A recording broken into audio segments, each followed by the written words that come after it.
जय बिहार, जय नेपाल, जय भारत।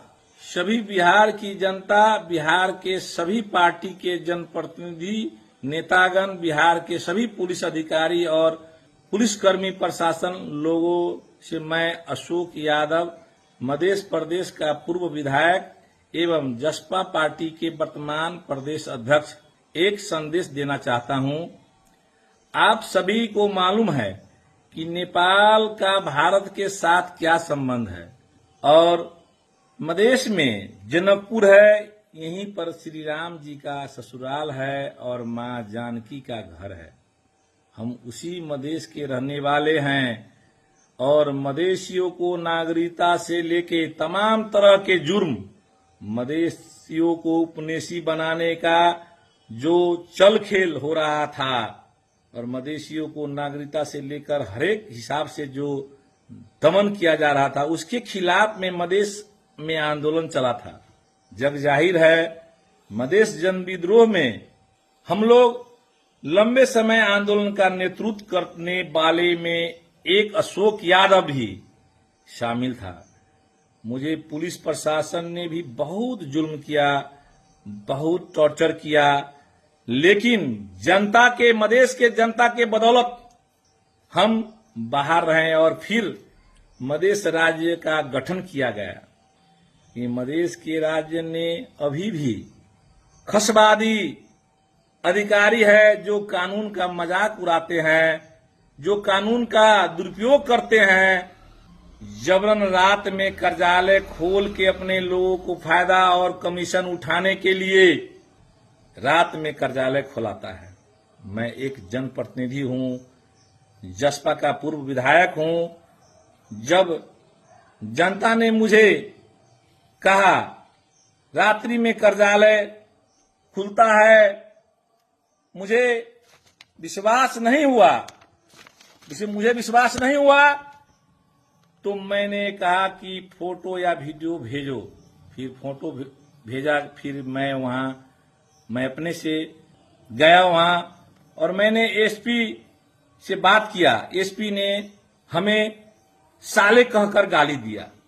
गणतंत्र में जनता को बहुत सी ऐसी बात होती है कि अपना गुनाह, अपना समस्या सुनाता है, कहता है राज्य से, लेकिन इस तरह से मधेशियों को प्रति भेदभाव की बात करते हैं।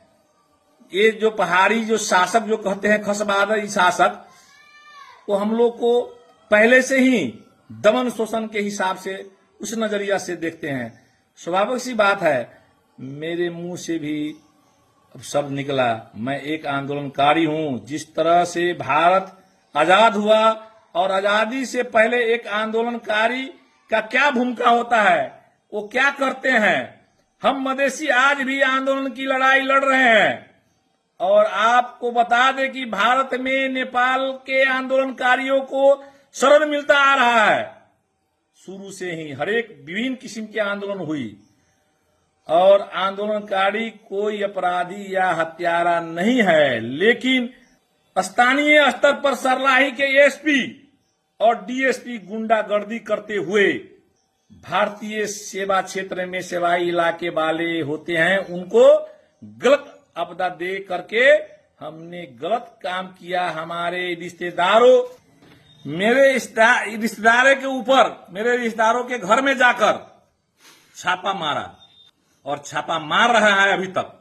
अतः मैं बिहार सरकार से आग्रह एवं बिहार के सभी लोगों तथा जनप्रतिनिधि और पुलिस प्रशासन से आग्रह करता हूं कि ये विदेश का मामला है और राजनीतिक मामला है और हम लोग आंदोलन की लड़ाई अभी तक लड़ रहे हैं, जनता की लड़ाई लड़ रहे हैं। भारत में हमारा शरण स्थल है, भारत का हमें सपोर्ट मिलना चाहिए, मिला है। और अगर भारत या बिहार के लोग ना होते तो हम लोगों को साथ और अधिक जुर्म होता। अतः आग्रह करते हैं कि जो वहां के एसपी और पुलिस है, जिस तरह के झूठ फैला रहे हैं, उन पर ध्यान दे। ध्यान न दे। अशोक यादव जनता की लड़ाई लड़ रहा हूं मैं। अशोक यादव भारत और नेपाल के अच्छे संबंधों की लड़ाई लड़ रहा हूं मैं। अशोक यादव भारत और नेपाल के निष्ठा की लड़ाई लड़ रहा हूं मैं। अशोक यादव श्री राम और मां जानकी जो धरोहर है उसके बचाने की लड़ाई लड़ रहा हूं मैं। अशोक यादव बिहार की जो बेटियां जो नेपाल में शादी होकर जाती है उनके और उनके बच्चों का नागरिकता नहीं बनता है, मैं उसकी लड़ाई लड़ रहा हूं। इसलिए अशोक यादव को बाहरी नहीं समझिए और अशोक यादव को परिवार को जो बिहार में पुलिस वालों प्रशासन करते हैं, सीतामढ़ी के एसपी से बिहार के सीनियर पुलिस अधिकारी सभी से आग्रह करते हैं कि इस तरह के परेशानी न करे। नेपाल के एसपी के कहने पर कोई भी कदम नहीं उठाएं क्योंकि वो एक नस्लीय भेदभाव करने वाले व्यक्ति है जो वर्षों से मधेश के ऊपर दमन और शोषण करते आ रहे हैं।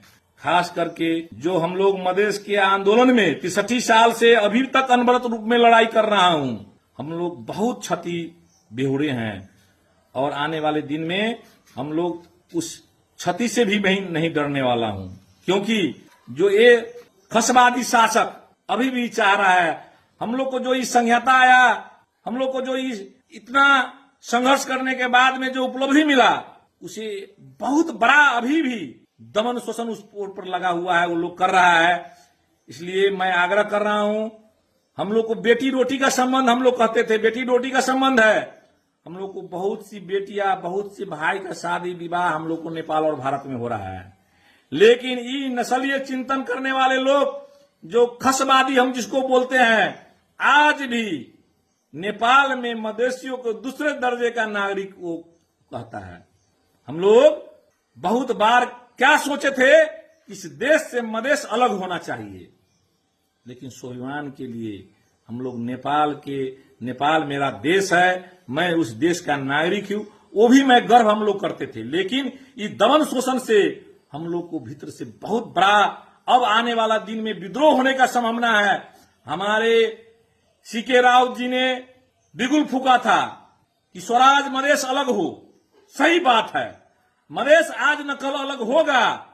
मैं रहूं न रहूं, मैं रहूं न या न रहूं, लेकिन मधेश में आने वाले जो संतति है, आने वाला जो पीढ़ी है, इस नस्लवादी जो चिंतन मनन करने वाला, जो सोच रखने वाला जो लोग है, उसको अंत होगा।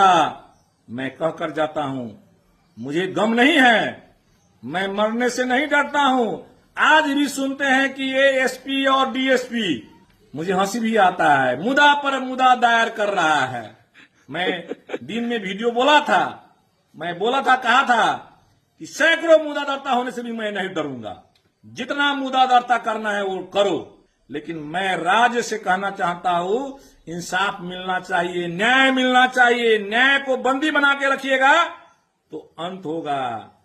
यही मैं कहकर मैं अपना आज का फिर ये शब्द मैं अंत करूंगा।